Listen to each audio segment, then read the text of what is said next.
Hello, ladies and gentlemen. Welcome back to the Physical Digital Tiny Room. I am Michael, one of the co-hosts of Michael and Benjamin's podcast, and I am joined by the man who has been described as the man who is the second best wearer of a Michael and Benjamin's podcast t-shirt. It's Benjamin.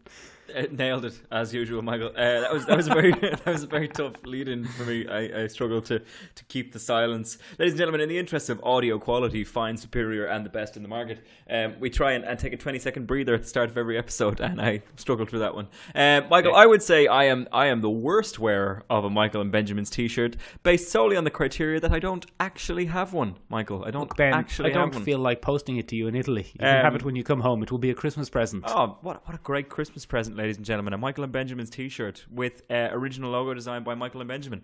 That sounded a lot like an ad. That was the intention. You know what I really struggle with, Michael, around the holidays is finding stuff to wear to my various family engagements. Often I'm told, "Oh, Ben, you look so scruffy this Christmas." Well, not this Christmas, Michael, because I've gotten my hands on the hot ticket of the winter season. It's a Michael and Benjamin's t-shirt, straight from Michael and Benjamin themselves. Very good. It's still pretty scruffy, though. It's basically a white t-shirt, Ben. It's not going to help you too much. Oh, okay. Never mind then. Ben, you know what isn't scruffy, though? What isn't? The way you introduce the theme music.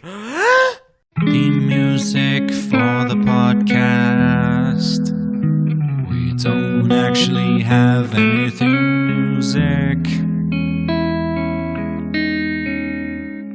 but I hope someone will mix them up for us.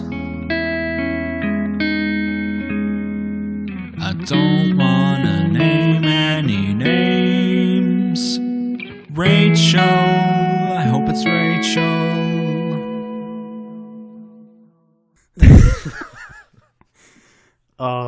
We've become everything we hate. We don't have sound effects yet. It's when we start hitting a button that goes at the end. That's it then. That's when I quit the podcast. That's when we have to pack it up. No, when we start doing, and no offense to Irish radio, but by that I mean full offense to Irish radio. When we start doing things like, do you know what I hate, Niall? Do you know what I hate? Do you know what I hate? When I wake up in the morning and I'm just like, oh God, work. And he goes, oh, I know, Samantha, I know, it's unreal getting in here. But we do have the best job in the world, Ben, you have really genuinely missed a calling in Irish radio. Yeah. Coming up is 5 more hits, because that's how we do it here. And then can we stop now? Yeah, we can stop now. Yeah, please don't stop listening, ladies and gentlemen. I'm emotionally looking for the button that changes the radio station in my car. Benjamin! Yeah. You know what I do hate, though? What? Getting up for work in the morning. Oh, God, it is the worst. Yeah, no, Ben, be quiet for a second. It's been a slow news week. It has. It's been bloody draining, Michael. Yeah, I think a large part of it is that most of California is on fire. Yes, and the Westworld set has been one of the victims. I know that's not... Look, I looked into that a bit more, Ben. One of the kind of ancillary Westworld sets that they use for 1 or 2 scenes. It's not the main set, it's fine. So you call bullshit, Michael? Not bullshit, just a bit of like, even your favourite nerd properties are being affected by this fire. What's really worrying is that people are losing their homes and lives. I think homes and lives should probably be priority. I don't know if we should detract from the new... You're right, Michael. We should have more journalistic integrity, really, shouldn't we? Yeah. So, Ben, things that are happening. The Loki TV series looks like it's real. It's an actual thing. Tom Hiddleston posted a very cryptic little thing on his Instagram. Loki-esque little piece. Yeah, did you see it? Did you catch a hint of it? I did see it, Ben. Yeah, I did see it. It said something like, more stuff to do. More stories to tell, more mischief to make, more to come. A lot done, more to do. Loki is the Bertie Ahern of God, the Marvel Cinematic Universe. Oh, Jesus. That's the end of Loki, so isn't it? Fuck. Also, Ben, in somewhat related, no, entirely related, Jamie Alexander, who you might remember played Sif, posted an image of herself as Sif moments after Tom Hiddleston posted that. Again? So is she coming back? Ben, I don't know. There's literally all the information we have is that she posted an image of herself as Sif. Goodness. Not a new image, an old image from one of the old films. Okay. But yeah, so she's either wants to be on board or is on board or just it's a coincidence. Do you think it's going to be a prequel series? Ben, I don't want to speculate, to be honest. I think there's so little information about it that to speculate on it would be folly. Okay, fair enough. You know what I mean? We've been getting. I think we have to wait till after Avengers 4 to see what's going to go on. Yeah, we've been given very few breadcrumbs, Michael. You're right. We've been given very few breadcrumbs to follow.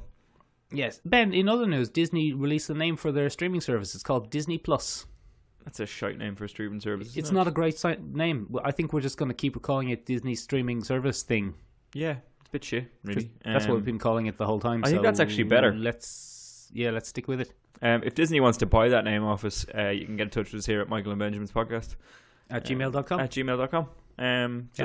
You can also use that email address to send Ben any sort of harassment. Most of the people who harass Ben online are doing it via Twitter, and Ben isn't on Twitter, so just bear that in mind. Safe as houses. I am mentally fragile, so if you don't want the weight of something rather serious on your conscience, take it easy. Just pull a few punches, all right? Yeah, ease off a bit. Ease off, just a touch. Yeah. Looking at you, podcast wanker. Looking at you. Generally speaking... I would love to have a troll, Ben. I think it's one of the best think it things means about I've this made whole it. situation. I think it means I've made it in some form. Made it in Irish podcasting, which is about the same as making it in any other obscure field.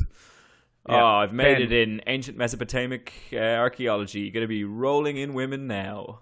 Rolling in women? Yeah. That doesn't sound nice. No, it doesn't. It's awful. It's terrible. Are they all oily or something? How would you? It's kind of like when you Zorb. You get into a Zorb and there's just a field of women, and you go down the field of women on a Zorb. Oh, well, that's unpleasant. So you're theoretically rolling in women. Is that sexist? Benjamin, do you remember, Ben, the TV series Arrow? Yeah, fucking Arrow. Do you remember how it started as a relatively grounded, no costumes guy who was a vigilante being helped by his bodyguard and a girl on a computer? You have failed this city. Yeah, classic. Yes, that's the one. In a lot of ways, The Gifted didn't really start like that, Ben, but because everyone had mad superpowers and code names and stuff, but there were no costumes in The Gifted. Yes. And The Gifted appears to be making his first step towards doing a costume. Oh, a costume. Are you still? Yeah, Lorna Dane. Oh, excellent. The Polaris. AKA Polaris. She's moving towards her comic costume. She's getting a green headpiece. Oh. And a green uniform. What? So I think they might be getting ready to make that CW leap where suddenly everyone has costumes. Oh, okay. I hope not. Keep them grounded, guys. We can have superpowers without fucking bright colours. Or if you are going to do it, just do it right. Just do it right. All right. You sound like Bryan Singer. Who's the worst Bryan? thing? Oh, Bryan Singer, the director of the X-Men films, as in Mr. Leatherclad. You sound like him. Yeah. No. The worst thing to happen to superhero films for the first 15 years. I don't want a leather jumpsuit. I just want normal costumes. What's wrong with normal costumes? Well, are you saying normal costumes or normal clothes? Sorry, normal clothes. Normal clothes. What's wrong with normal clothes? It's boring. Get out of here. No, you get out of here. Get out of here. We all wear normal clothes, Michael. Are you saying the vast majority of the human planet is a bloody boring person? Yes. Oh, Michael. There goes that listenership. Fuck's sake. Take that, listeners. Damn it. Anyway, then speaking of costumes, did you see the alleged concept art for the Avengers space costumes? Bloody fake, Michael. I call fake as fake. I call huge, tremendous piles of bullshit. A fakety fake, if you will. It's a poor fucking botched mask job on each one of those people. It's very clearly not the face that they were doing, and usually concept art like that is done by Mr. Andy Park or something like that. So you'd see them painted more than bloody Photoshop slapped around. Yeah, they'd have a bit more skill in their composition. They'd have a bit more oomph in general. They weren't very inspiring costumes, I'd say. So we're just called. I don't know. I wouldn't be surprised if possibly one or two of the characters end up in them. Yeah, all right, fair enough. But also, I call bullshit, Michael. It was a very botched Photoshop job. I think it's coming from a toy packet. The one I think maybe Rocket Raccoon and Thor were a variation of it, at least for a few minutes. But it could be just for a single scene, and someone then edited all the rest into them. It could be a leak of some kind, but I didn't. Nah. I also it didn't do much for me, Michael. I'll be honest. Yeah, get out of here, you guys. You liars. You bunch of bad eggs. Bunch of bad eggs. Yeah, wasn't great. Anyway, what can you do? You know, we don't design costumes. They won't let us. I do, but no one would wear them. No, I'd wear one, Michael. We have. Okay, well, in fact, we have designed a costume. It's called the Michael and Benjamin's Podcast T-shirt. You can find it at the link below. I'm Ben, kidding. I was about to challenge you that I will design a costume and then make it, and then you will wear it for a Christmas special episode. I will also do that. That's now. Hang on. No, hanging on. It's too late. The conceit here was that you could design a good costume. I would like to. I did not say that. Ah, shit. Well, it looks like I'll be wearing a strap-on and a smile for the Christmas episode, ladies and gentlemen. Not for long with the smile. So Benjamin, yeah, ask me about what I did yesterday. Michael, being a slow news week, what did you do yesterday? Benjamin, as you know, if you've been following us on Instagram, yesterday was the first ever all-female organised Comic-Con in Ireland. Was it? It was. It was called Valkyrie Con then. That's a good name. I went along to it. It is a good name. One of the things I wanted to know was who chose that name and why, Ben. So I asked the organizer that in a little interview. A little interview? Yes, Ben, we did a little interview. But before we segue seamlessly into that interview, just to say a few... Look, Ben, it was small. It's a small con. There's no getting around that fact. There is no getting around that fact. Where was it, Michael? What? Where was it? It was in the Generator Hostel in Dublin's Smithfield. A nice venue. A lovely venue. And this isn't real good podcast material, but a guy I know is a manager there, apparently. Good for him. I didn't know that he was. Good for him. Anyway, it's an interesting venue, Ben. I had never been there before. It is a hostel pub venue combination thing. Yeah, it's a big old enterprise for the discerning traveller. Yeah, and to be honest, Ben, this is very much a grassroots thing, and as you know, here we like supporting the grassroots. We love an independent grassroots, especially an Irish independent grassroots. We're exactly, massive fans of that. Sometimes grassroots grow into big, giant pampuses. Yeah, and if Michael, name redacted, loves one thing, it's a big plump pampas. A big pampas. So that's a type of grass, just for anyone who's actually getting outraged there. It's a joke. Anyway, go on. Anyway, tell me more about it. So then, these things, right? They all start small, but this was notably small. When I went along, there were probably 10 vendors. Okay. And probably about 40 attendees. But as you said, so if you're going along expecting a Dublin City Comic Con with its 10,000 attendees in the first, Dublin City Comic Con certainly didn't have that in the first year. Certainly not. No, so there were a couple of comic book shops. Dublin City Comics were there, and a couple of independent comic book retailers and people selling crafts and stuff like that. But Ben, when it really kicked off was later in the afternoon, when I think there were at least 30 people on stage with a collection of ukuleles, guitars. Oh wow! And singing there, and it had as much of an atmosphere as a kind of a nerdy party. I'll take that as a Comic Con. I'll take that. So while I was there, Ben, I spoke to Tracy. Tracy was the delightful lady who was organising it. Oh. And we're going to seamlessly now segue into some outtakes. Not outtakes, that sounds negative. An interview. Some highlights of the conversation I had with Tracy. Would you like to do that again, Michael, and set that up again? No, I'm a professional. I don't need to... Okay. I stand by when I say something stupid. We're going to segue seamlessly into some bloody... What was the word I was using? Highlights of the interview I had with Tracy and on the couch. And okay, let's roll it there, Ben. I'm here in the Generator Hostel with Tracy Sayers. And Tracy is the organizer of the first ever Valkyrie Con. And tell us what's special about Valkyrie Con. It's amazing. Basically, I came up with the concept of having a female-led comic convention that was also all-inclusive.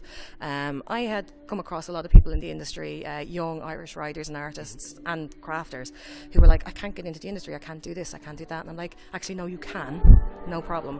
And they were like, no. And I was like, but most of the people I know in the industry are female. So I said, right, you know what, I'm going to have a platform for that. And I said, right, I can run a convention. It's not that hard, is it? And that started in April, and now it's November, and we're here. Very nice. What type of creative people are we talking about? We're talking about everything, from comic books to digital art to pixel art to knitting to jewellery, handmade crafting, writers, artists, singer-songwriters, anybody who's in the creative field. And how did you get started in the kind of pop culture world? Well, I've always been a comic fan, always. I'm just the biggest nerd you ever know. That's just, don't even say. You see, I'm sitting here with my Star Trek badge, you know what I mean, from my Liberty Bell. Yay! But the thing, what we do is, I was really, really intense with my comics, and I absolutely loved it. And I had a spinal injury, and I lost my job, and I wasn't able to continue working. And a friend of mine who is in the industry, and he was like, well, come on, Tracy, you can write a comic. And I'm like, no, I'm dyslexic, it's not going to happen. And he pushed and prodded enough for me to write a little comic, and it was about one of his superheroes who was the grandmother, and it was about corned beef sandwiches. And I sent it to him, and I didn't think he was going to like it at all. And then after about 2 days, he mailed me back and he was like, oh, I've sent it to the illustrator, it's going in the book. And I was like, okay. So how did you get this off the ground? What are the first steps in starting a new con? I set up a chat group on Facebook and asked all my friends if they'd be interested, and they were like, sure. I have to be honest, I'm probably one of the luckiest persons here, because I know so many people running conventions, and it's hard, and it's, problematic, it's money, it's this, that and the other. And I just kept asking people for stuff, and they were like, yeah, sure. And I'm like, this is meant to be, because, the only trouble we had was with the Pope. You know what I mean? I had to change the date. The original date was the 25th of August. And I was like, no, I'm not going to do it with the Pope. We're going to have our own thing. Well, this whole area would have been closed when the Pope was here. Completely, so there was no way to get here. So we said, right, we'll do November. And that's what happened. I just started asking people to be interested in me, vendors. I came to the venue, and they were just wonderful. They were like, this is exactly what we want in here. It's the type of industry that we're into. And I was like, great, that was fantastic. How much? And he was like, I'll do you a deal. I'm like, brilliant. And then I went from there, I started asking friends. I went to other conventions. Everybody in the industry is just so friendly. It is a huge community. And we're just here about setting things up together. And they were like, whatever you need, just ask. And that's what happened. So the vendors and the people who are doing panels and things who are here today, they're probably going to be your legacy people. If this goes on for a few more years, these will be the ones who are here from the start. Yeah. Do you want to mention a few names? Oh God, there's so many. I couldn't. If I don't mention everybody, they'll kill me. So go onto the Facebook page and see all the artists, all the people who are here. I'm really, really lucky. There's like Claire, who's here. She's doing the sound engineering with Derek. They're doing it for free. You know what I mean? Yeah. I couldn't ask for that. That would have cost me $2,500. And they're like, no, we'll do it. And it's like, okay, I've got all the panelists that are here today. So we got Poppy and Rebecca and Meg, and they're all big. Poppy's really big in the drag and burlesque scene. So is Rebecca. Meg is one of the most known cosplayers here in Ireland, and they're here helping me run cosplay events and doing panels. Venus is here. She's quite a well-known in the goth circuit, especially for her amazing singing voice, and she said, yeah, I'll do a songwriting contest for you, no problem. So that was it. Very good. Do you have future ambitions for the con? 2 days next year. 2 days next year. Yeah, I have dreams, I have ambitions, and I have hopes, and I have realisms. Realistically, I'm very lucky that I podcast and write for a American company called Comic Crusaders, and by doing that, I was introduced to some very high-profile names in the industry. And there's one in particular who's very interested in coming to Ireland. So it's Joe St. Pierre. He does Spider-Man, Venom. He's an amazing artist and one of my kind of heroes. It was so funny the day I got to meet him online. They couldn't get the Skype call going, so the guy that was running it was like, Tracy, will you just ring Joe? And I'm like hi Joe. And he's like, hiya Tracy, how are you? Hi, I'm Irish too. And I'm like, yes, you are. So I would love to be able to arrange with a couple of other conventions, because there are 2 or 3 on around the same time, of the end of October and the start of November. And if we could pool our money together to get them over, and I'd get them to every convention. And then I've got a really good company in New Jersey who are called Evil Cat, and they're looking to be startups for young and new writers, and they want to come over. So if I can get them with my family here and just include it all in, it'd be epic. And then, go from there. Do you see yourself as kind of competing with the big 2 Comic Cons in Ireland, or are you in a different market? Completely different market. There's no need, for me to even feel that. I'm very, very, like some of the guys who actually do the DCC one are here supporting me. Yeah. I'm so lucky that it is a really, really nice, community. We're very, very lucky with the people that we have, especially around the country, more so than in Dublin. Dublin is great. You've got your small press, which is phenomenal. And then the small press day is always great. And Forbidden Planet run that, which is a great event for Irish. And then you've got the big 2 that are always the people are aware of. But like around the country, we have ones in Cork, we have ones in Wexford and in Scorthy, we have ones in the Midlands in Portlaoise, we have ones up in Belfast and Derry. And all we do is support each other. Yeah. And that's what's fantastic, because you wouldn't get that in a lot of industries. And to be so open with each other and to be helpful, it's amazing. And that's probably my favourite word. It's amazing. It's so good. I don't want to be negative or anything. But what have been the challenges of getting this sort of thing off the ground? Doing it on my own. It's a one-woman show. Well, not really. I've got all my helpers here, but the actual concept of getting the thing started was a difficult thing for me, because I've got a spinal cord injury. I can't do a lot, so a lot of it was over the phone. It was talking to people, and for me that was the biggest challenge. Like, could I physically do it? Whereas the bigger things, like getting the venue and getting money and music and things, it just seem to happen naturally. And I think the country is wanting something like this now. Like, if you go around, it is predominantly women at the moment. That was completely unintentional. You know what I mean? As I said, I just wanted the people who were running it, and like, so my friend Jilly, who was doing all the Facebook and social media, I've got female all panelists. That's what I wanted. Yeah. Where everything else was whoever wants to be here can be. Well, look, I'm a man and I felt very welcome. You're very, very welcome, and I'm thanking you for coming. It means a lot. Thank you very much. What do you think? I've lost track of what I was going to ask you. Don't worry, I can edit this out. You were nice to me, and now I've lost track of what I was you're like, she said something nice. I'm so kind. Yeah. Oh God, I was embarrassed. What sort of creative aspects of the comic industry are you mostly into? I'm a writer. I love it. I don't make no money. It's not about that. It's about me getting my stories out. Like, I'm so lucky. There's 2 girls outside there, and they're both 18, and they're both socially awkward young girls, and I was so lucky to meet them at conventions, and they've both done illustrations for me. And Venus, who's doing the songwriting course, is also an illustrator and a comic writer, and she done illustrations for me. It's about making that connection. Realistically, my dream is to offer a platform. I would like to have it somewhere where I can introduce people to each other, because when you start off, you have no money. Writers can't afford artists can't afford writers. So I'd like to be able to provide that mix, so that I can say, hey, actually, come onto my page, have a look at this, because I think that artist would be really good for you, or that writer will really suit your style. And just mix and match people, because it is difficult when you don't know where to start. Yeah. And I was so lucky to get a really good start. I had people who were in the industry, who were friends, who were really, really positive for me. It brought me out of I was in such a big depression after having the spinal injury that I didn't know what I was going to do with the rest of my life. And this gave me this creative outlet to make sure that I was in a better place. So that's what I want to offer to others. That's very, very admirable. I should tell people listening that we're actually sitting in the back of the songwriting. We are, yes. So if you hear people in the background, it's just people drawing and writing and doing things. And tell us a little bit about the name. Valkyrie for me is very important. They Norse mythology in general is a thing, and they're just such powerful forces. They're the ones who choose who go to Valhalla, and I feel like at the moment I'm the one who chooses to allow people to come together, and that's where it came from. It's a bit cheesy though. It's my thing. Well, Tracy, thank you very much. Thanks thank for you. having us here, and thanks for for saying a few words. Thank you for coming. I really, really appreciate it. And do you want to say anything to listeners before you go? Check out the page because it'll be back next year. Perfect. Thank you very much. Thank you. Yeah, so Ben, if you...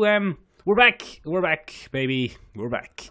Ben, if you want to see those grassroots flourishing into a massive pampas, then you should head along next year because, as Tracy said in an interview, she's hoping to turn it into a 2-day event. Yeah, that'd be cool. A 2-day event is ambitious. I'm looking forward to seeing what happens there. A lot of passion there in that interview, Michael. I quite enjoyed it. Well, thank you, Ben. You're referring to me, obviously. Yeah, obviously, Michael. Who else would I refer to? Ben, I have a deep passion for interviewing people. You do. You enjoy it quite a bit. You and your couch interviews. No, but it was an interesting chat. I enjoyed hearing the origins of Valkyrie and whatnot. Very much an enjoyable interview. Good. We'll put a pin in that and keep an eye on it. Yeah. Okay, Ben. We're doing a thing this week. I've forgotten what it was because I was doing an interview. That's all right. You're busy doing interviews, Michael. Michael, I'm a huge. Well, I and you and I, are huge fans of mythology, Michael. Yeah, I would argue that is true. You would argue correctly in that case. But as you know, we frequently feature different mythological things. Our most recent one probably being the Bog Road, with the lovely Barry Keegan. With the episode Barry, who put a post on Instagram recently letting us know that he's starting the sequel for the Bog Road. Oh, excellent! Can't wait for that. That will be bought. There will be a sequel, and it will be in my collection. Looking forward to it. But Michael, what I did want to talk about. Well, first of all, I'd like to issue an apology, Michael. I was having a listen back to last week's episode, Michael, and as you know, I was a little bit fried, a little bit antsy because we did it a little bit later. And there was a section in the middle of that podcast, Michael, where I said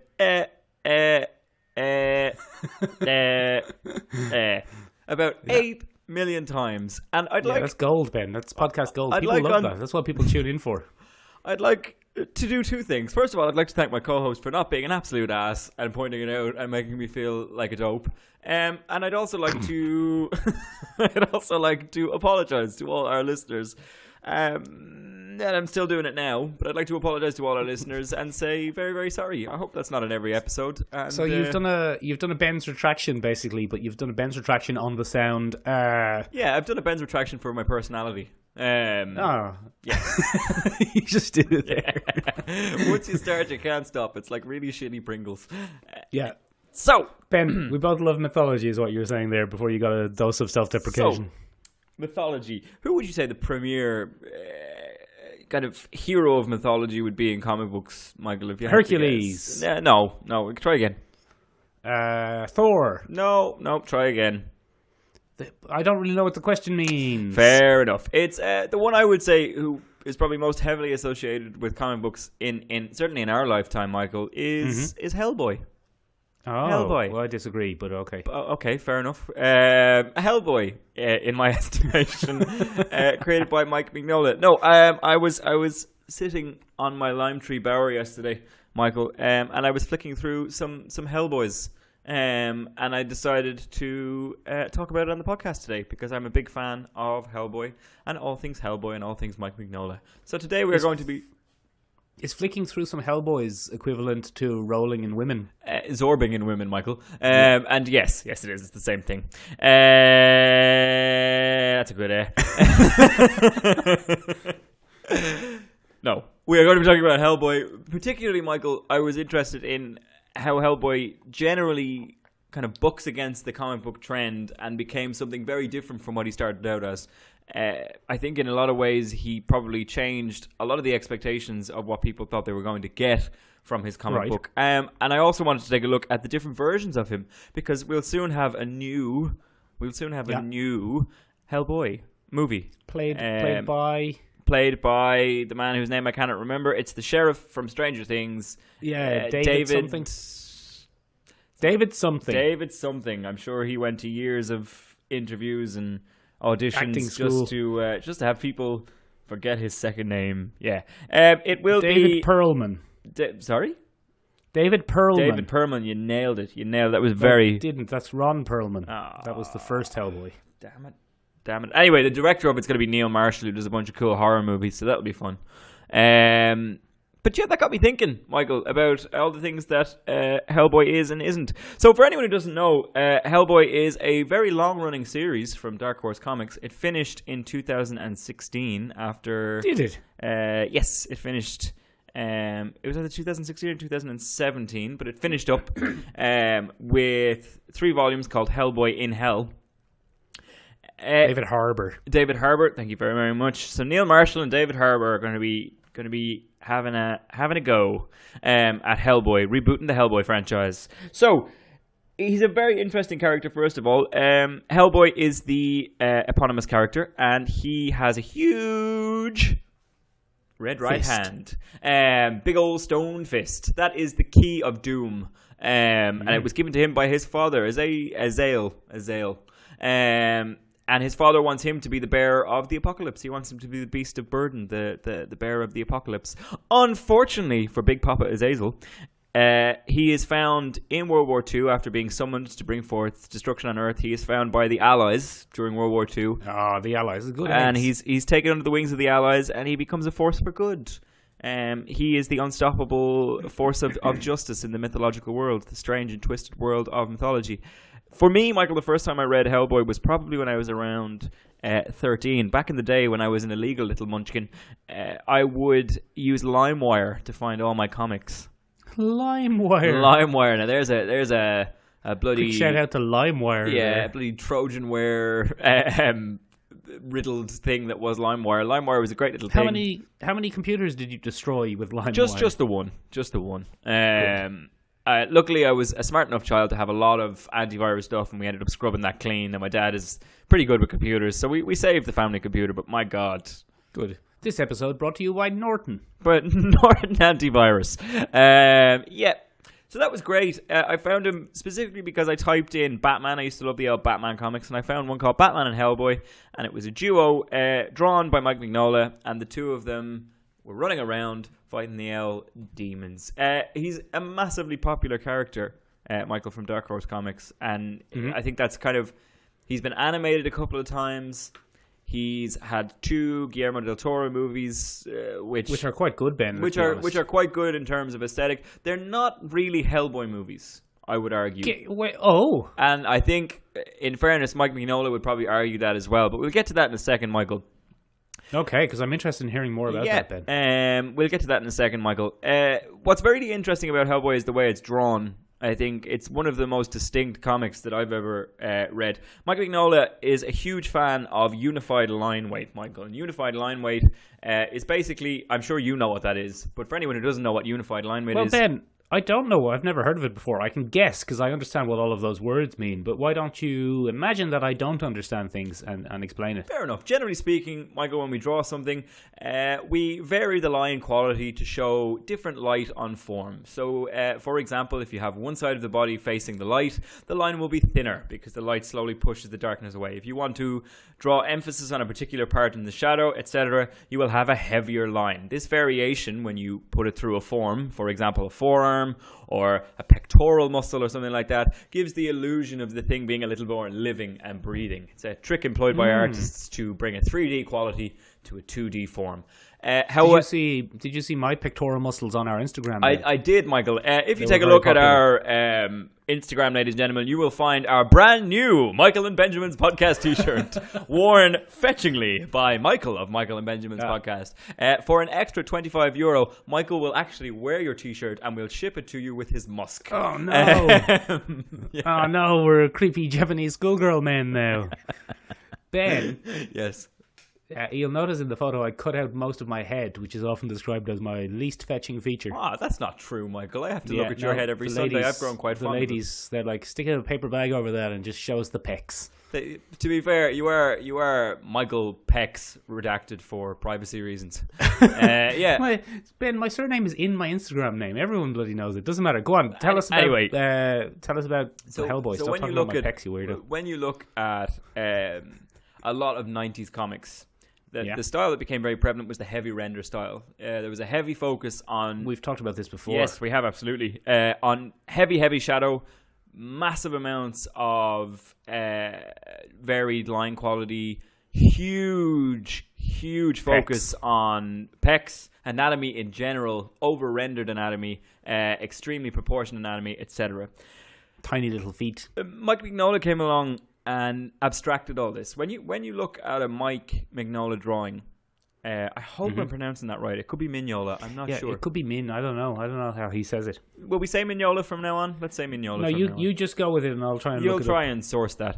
But when you look at some of his work, you can do a neat thing. If you cover or zoom in on a certain part of his work, if you're reading his work in a digital format or something like that, you will notice that you can't really tell whatever it is when you go up close. When you pull out of one of his panels, you see this beautiful effect because he's very happy to maintain that 2D style.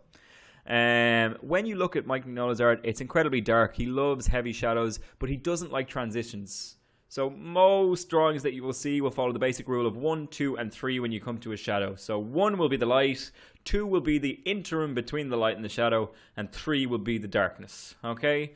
But I believe in a thing called love. Mike Mignola loves a 1-3 kind of combo. He has a stark contrast between light and shadow, and it makes for some fantastic images. It looks a little bit, I heard it once described as stained glass.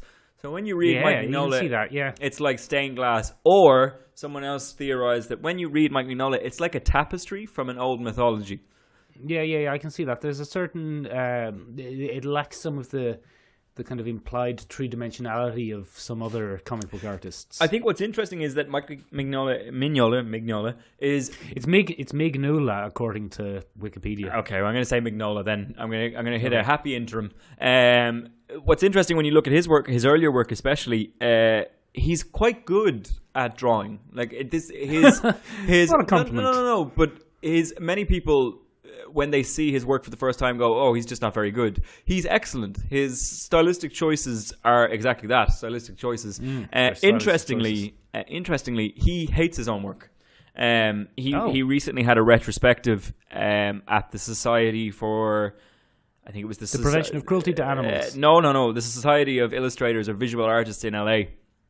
And it was a combination of the work that he had saved over 25 years. And it was quite a lot. But when he was asked, if this was a large body of his work, he would say, no, this is the stuff that I didn't destroy.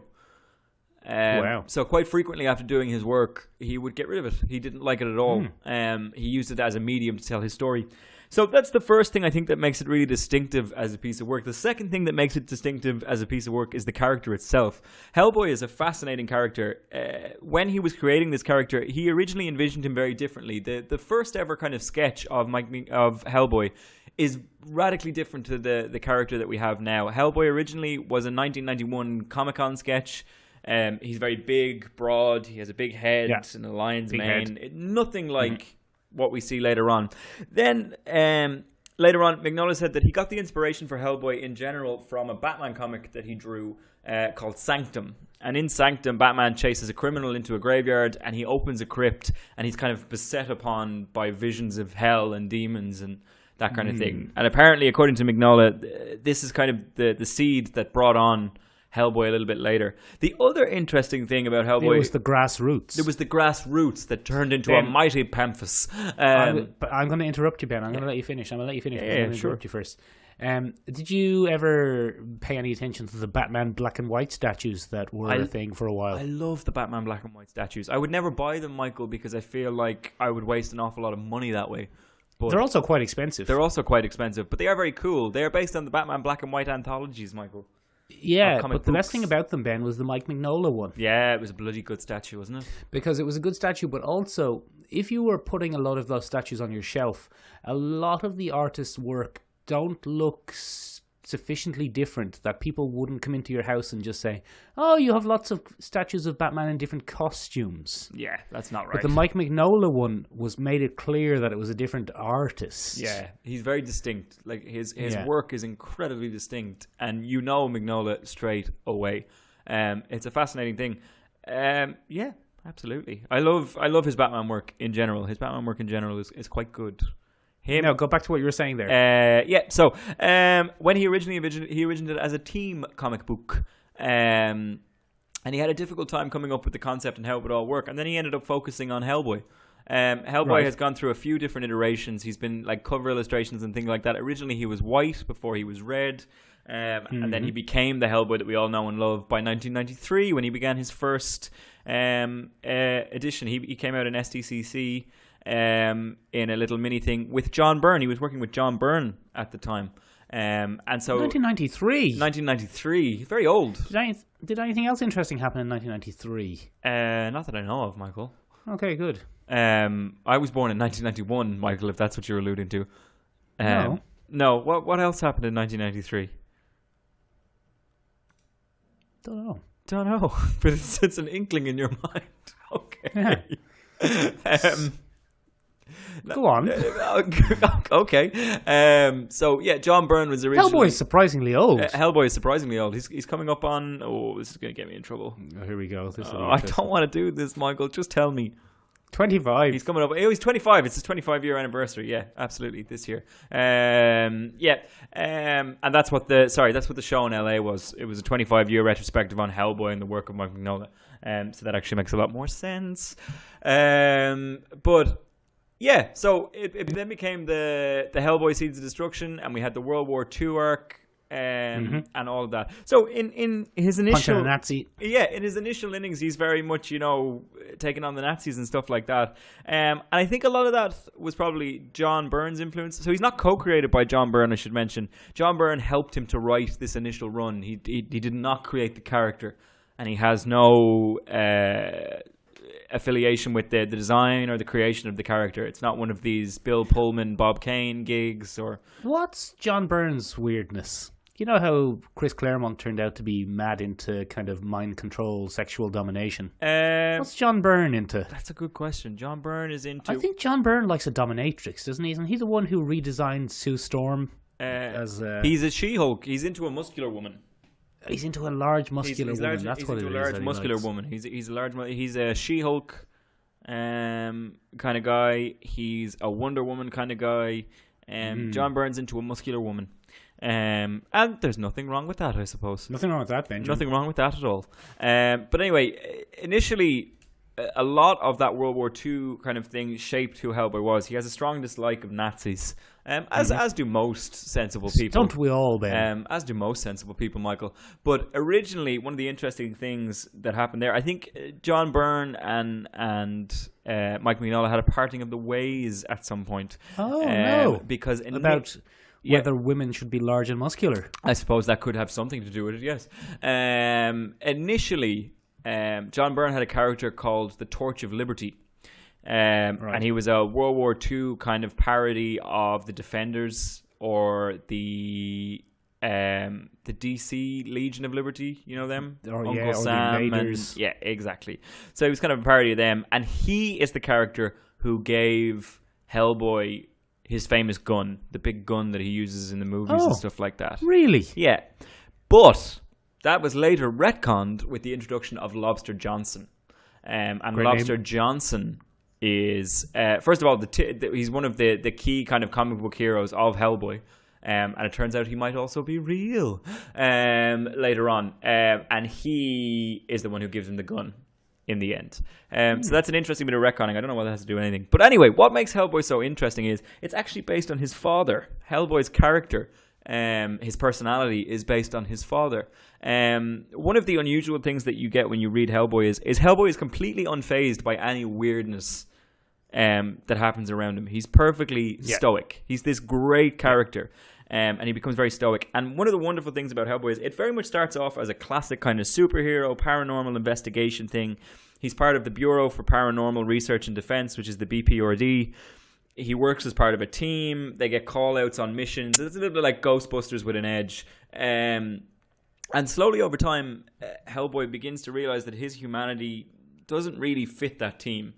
And those two things part ways. And it's interesting. Hellboy then goes off into his own series, and the BPRD gets their own series as well, and it becomes a whole thing. So it's very interesting.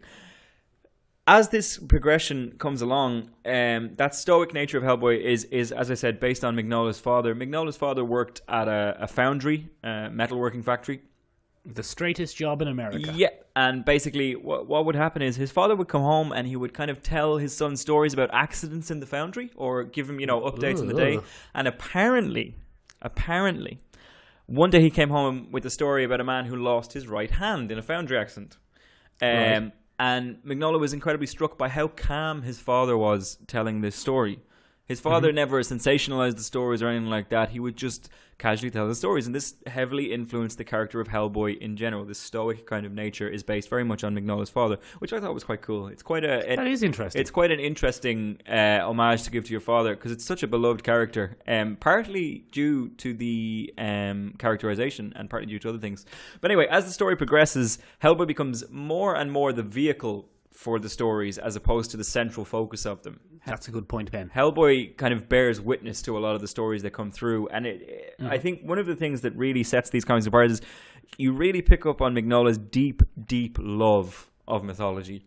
Mignola is clearly someone who spends many, many hours reading mythology, researching mythology, making footnotes of things, mental earmarks and things like that to come on later and bring them into stories. The Hellboy stories have featured tons and tons of real-life mythology. For example, Baba Yaga, Khazachar the Deathless, Hecate, I can never say her name. Hecate, thank you. She's the goddess of witchcraft from Greek mythology. There was some Irish stuff in it. There's tons of Irish stuff. He's a big fan of Irish mythology, and he actually finds some of the more obscure stuff. There's a Changeling arc. As it turns out, so this is probably a good time to segue into the adaptation crisis that happens with Mignola. So, as you know, You're saying that Mike Mignola doesn't like the movies. I'm not saying that exactly, but I'm saying he certainly doesn't. They're your exact words. I'm saying that he doesn't like adaptations of his work in general. He's a bit of an Alan Moore. No. He has no problem with them, but he has admitted himself that he struggles with distancing himself from his own projects. So he finds it difficult to let other people play with his things. Like how you don't like when we have guest hosts. Yeah, I fucking hate guest hosts. How dare they? How dare they? No, I'm kidding. But in all seriousness, stay the fuck away from the tiny room when I'm not there.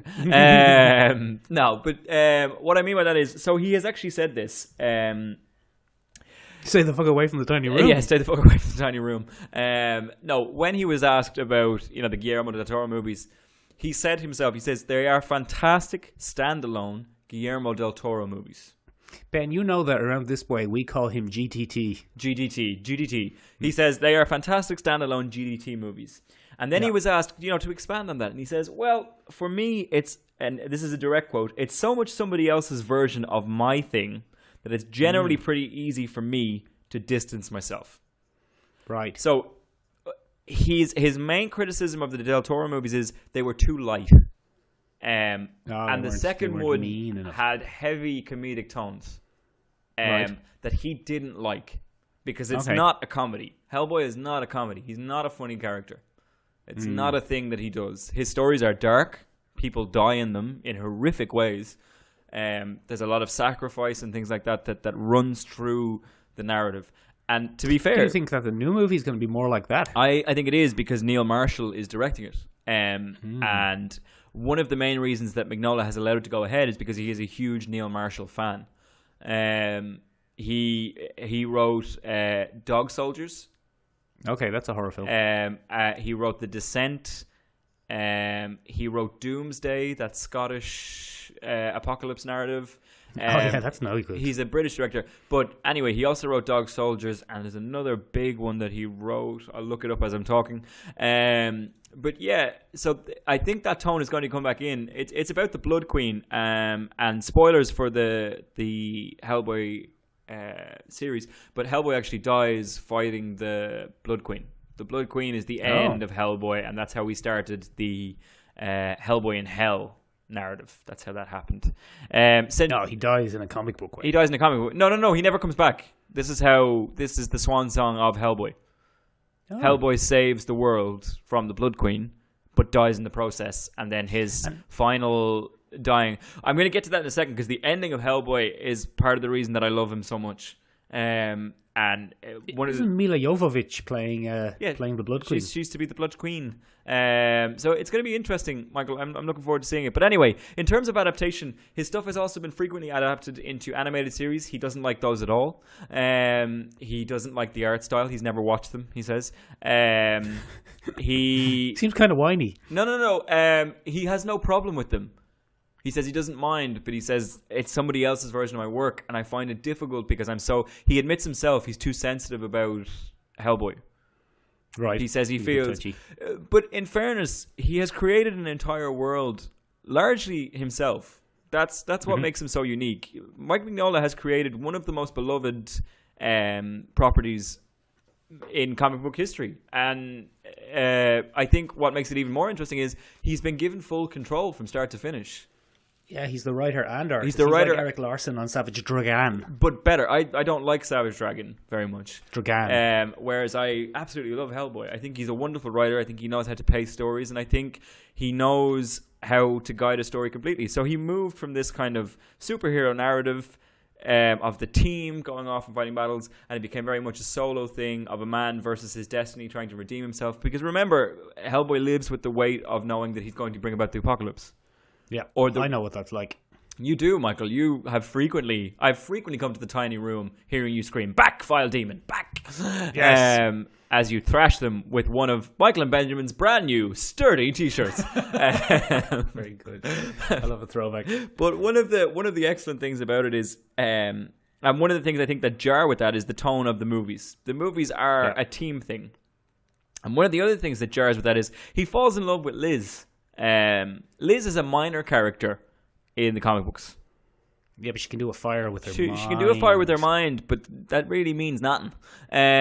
She's not That's a romance. the main thing I look for in a woman. She's not a romance thing. And in the comics, he actually falls in love with an Irish woman. That's much better. Called Alice. And the reason that he falls for Alice is because she's normal. Good old Alice. Good old Alice. No, she's very caring and lovely. It's a nice characterization. She's one of the norms. But it's not a traditional relationship. He goes to Ireland when he can, and he spends time there and with her. But it's not a central focus. She's never fridged. She's never a damsel in distress. Alice is someone who loves Hellboy, but is never wound into the plot.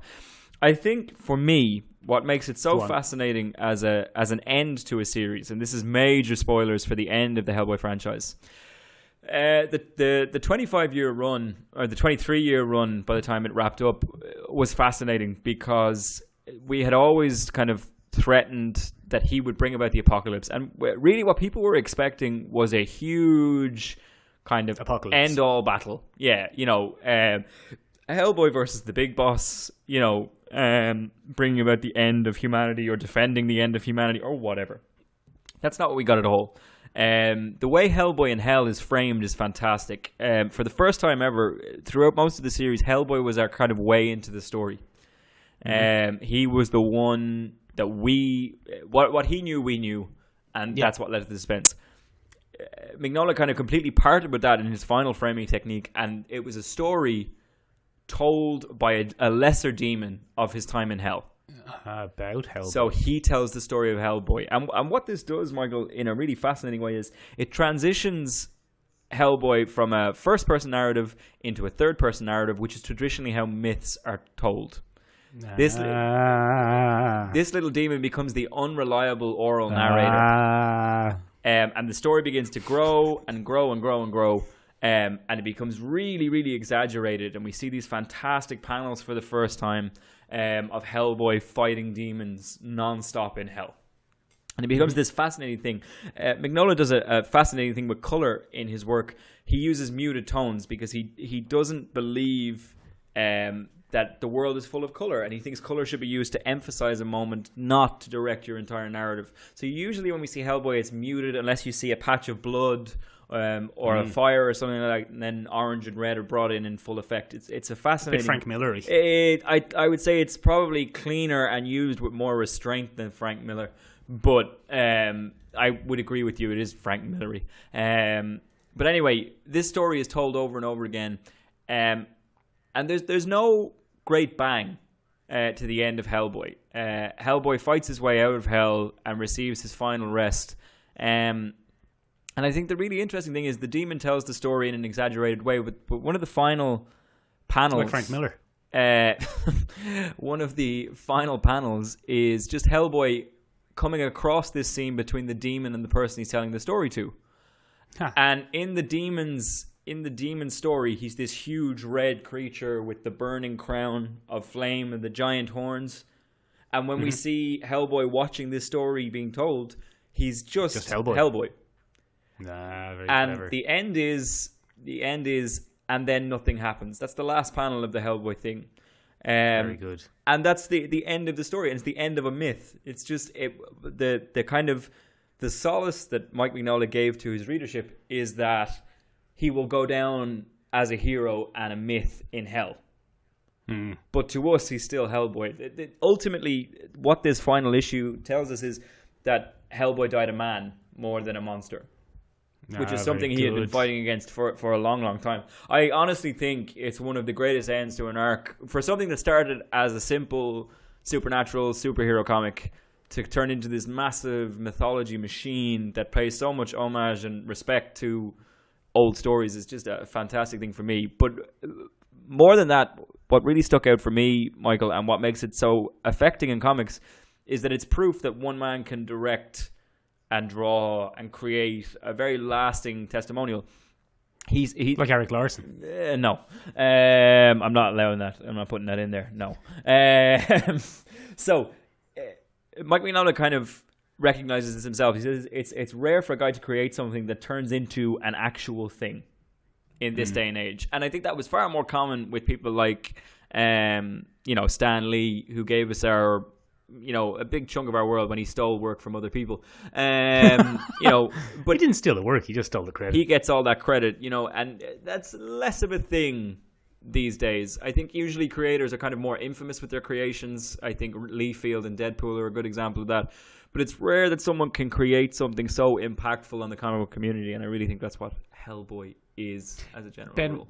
Ben, to wrap up for us there, go on. If you could recommend just... Let's say, for example, the apocalypse was ensuing. Yes.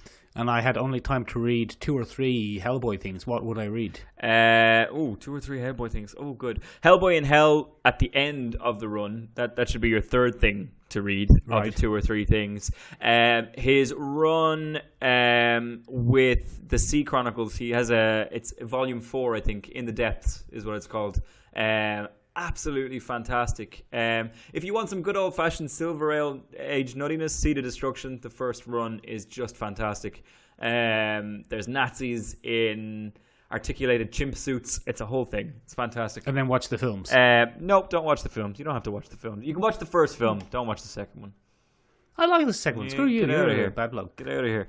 Ladies and gentlemen, curiously, we kind of... I wanted to start a series of these things where we look at things that impacted comic books in a real way. So do you have any series or characters that you really think bucked the trend of the traditional comic book narrative? Walking Dead. Let us know. No, fuck Walking Dead. Let us know down below what you think. Don't listen to Michael. Would you be interested in buying merchandise from Michael and Benjamin? Ben, stop pushing this. There's literally one in existence. I'm only kidding. But seriously, let us know. Is Hellboy a big thing for you? Do you find it irritating? Do you not like minimalist art styles? Do you not like things with less characterization? Let us know down below. Do you love the Del Toro movies? Let us know down If you are below. GDT, you can send us in an email and defend your choices. Yeah, absolutely. That's all from us for this week, ladies and gentlemen. Bye. Oh, no. Sorry. No. Last roundup. We are on Instagram. We are on YouTube. We are on iTunes. We would love a review if you could get one. Do a review of us. We'd be big old fans if you gave us a review. That'd be a real good egg thing to do. So anyway, that's us. Bye. Bye.